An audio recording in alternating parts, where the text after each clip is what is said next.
सभी साथियों को नमस्कार। हम हरिओम सिंह कुशवाहा, समाज सेवी, भारतीय बहुजन सेना, प्रेम एमपी। तो आज एक विषय लेकर आए हैं। आज देश की जो शक्ति है और हमारे देश के प्रधानमंत्री माननीय नरेंद्र मोदी जी से एक अपील और निवेदन है, एक जागरूक नागरिक होने के नाते, क्योंकि मैं ओबीसी में आता हूँ, जाति मेरी कुशवाहा है।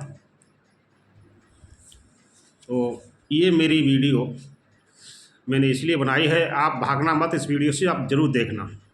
मेरी अपील है, ये हमारी खुद की पीड़ा नहीं है, ये पूरे समस्त ओबीसी की पीड़ा है। जब तक ओबीसी वर्ग, पिछड़ा वर्ग जिससे बोलते हैं, और इस देश में आधी से अधिक संख्या में है, आज अपने अधिकारों से वंचित है। हम माननीय नरेंद्र मोदी जी भी कहते हैं कि हम पिछड़े हैं, पिछड़ों के नेता हैं, और इसी दंश पर इस देश की सत्ता पर काबिज हुए थे इसी मुद्दे को लेकर। तो एक जागरूक नागरिक होने के कारण मेरी अपील और निवेदन है माननीय नरेंद्र मोदी जी से, हमारे देश के प्रधानमंत्री जी हैं। अब वो समय आ गया है, आपके हाथ में पूरे देश की सत्ता है। आप चाहें तो इस ओबीसी को, जो राजनीतिक आरक्षण से विहीन है, वंचित है, इसको आप आरक्षण देने की कृपा करें। हम लोग हाथ जोड़ के विनती करते हैं, आप अब हमारे नेता हैं, देश के प्रधानमंत्री हैं, तो आप आरक्षण ओबीसी को देने की कृपा करें। राजनीतिक आरक्षण, क्योंकि हमारे देश आज़ाद होने के बाद से हमारे जो अधिकार हैं, हमें जो वंचित किया गया है अभी तक। मंडल कमीशन आयोग की रिपोर्ट लागू होने के बाद भी आज भी वो धूल फांक रही हैं और आज तक वो आरक्षण लागू नहीं हो पाया। हमें राजनीतिक भागीदारी चाहिए। हमारे साथ में हैं SC ST के लोग हैं, हमारे भाई हैं, उनको जिस प्रकार से 22% जो आरक्षण आप राजनीतिक दिया है, 100 में से 22 सीटें उनके लिए रिजर्व की गई हैं ST ST के हमारे भाइयों को। तो चाहे किसी दल से जाएं, किसी पार्टी से जाएं, लेकिन जाएंगे उनके ही लोग। और उनके खिलाफ कोई भी अगर विधेयक चाहे पार्लियामेंट में, चाहे असेंबली में पारित होता है, तो वो लोग अपने अधिकारों के खिलाफ खड़े हो जाते हैं, उस विधेयक को कानून का रूप नहीं लेने देते हैं, वो इतना तक विरोध होता है। लेकिन ओबीसी का आरक्षण कोई नहीं है, राजनीतिक आरक्षण। अगर राजनीतिक आरक्षण ओबीसी का राज्यसभा, लोकसभा, विधानसभा व विधान परिषदों में होगा, अगर इनके खिलाफ कोई भी विधेयक लेके आएंगे, चाहे ओबीसी के लोग, चाहे ओबीसी में किसी भी जाति से हों, अगर वो वहाँ चुनकर जाएंगे तो अपने अधिकार के खिलाफ अभी आवाज़ उठाएंगे, वहाँ उद्यम करेंगे, तो इनके खिलाफ, इनके अधिकारों के खिलाफ कोई विधेयक होगा तो वो कानून का रूप नहीं ले पाएगा। लेकिन कारण क्या है कि हमारे ओबीसी आरक्षण, राजनीतिक आरक्षण ना होने के कारण आज हम सब वंचित हैं, और वंचित हैं इसी का, इसका ये परिणाम है कि हम लोग आज भी अपने अधिकारों से वंचित हो रहे हैं।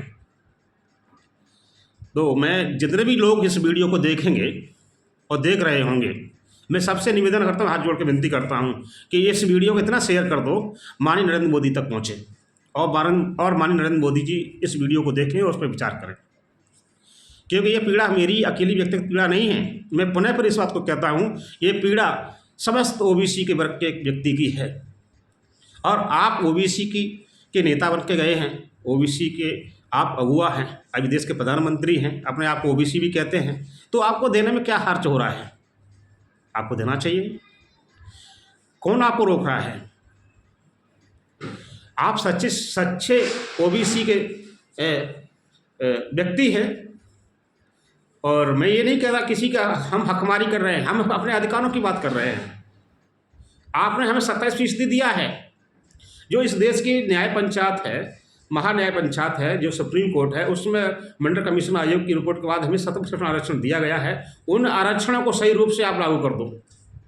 तो मैं जानता हूँ कि हमारा भला हो जाएगा, हमारे ओबीसी को राजनेता जो आरक्षण मिल जाएगा। तो मैं दावे से कहता हूँ कि ये ओबीसी के लोग आपको थाली में लेके सजो के फिर आपको 2024 का प्रधानमंत्री बनाएंगे, लेकिन ये चीज़ आपको जरूर लागू करनी चाहिए। जो भी दर्शक हैं, बात तो हम ढेर सारी करें, लेकिन वीडियो को ज़्यादा बड़ा बनाने से कोई फ़ायदा नहीं है। मेन मुद्दा हमारा यही है। मैं एक भारतीय भोजन सेना का एक थोड़ा सिपाही हूँ, और इस के माध्यम से मैं ये अपील और निवेदन करता हूँ कि आप सिर्फ इस बात को आप वहाँ तक पहुँचाइए, और इसमें ये मुझे विश्वास है माननीय नरेंद्र मोदी जी इस बात पर ज़रूर गौर करेंगे और देश की आधी से अधिक आबादी को एक फिर राजनीतिक आरक्षण का न्याय देने का काम करेंगे। ये मुझे पूर्ण भरोसा और आशा विश्वास है। यदि इसमें कोई त्रुटि हो या मेरे भी जो विचार हैं इनसे कोई गलत हो रहा हो तो आप कमेंट में ज़रूर बताएं, जिसमें हम उसमें आगे जाकर सुधार कर लेंगे। ठीक है, इन शब्दों के साथ में सब लोगों को नमस्कार। जय विज्ञान, जय संविधान, जय भारत साथियों।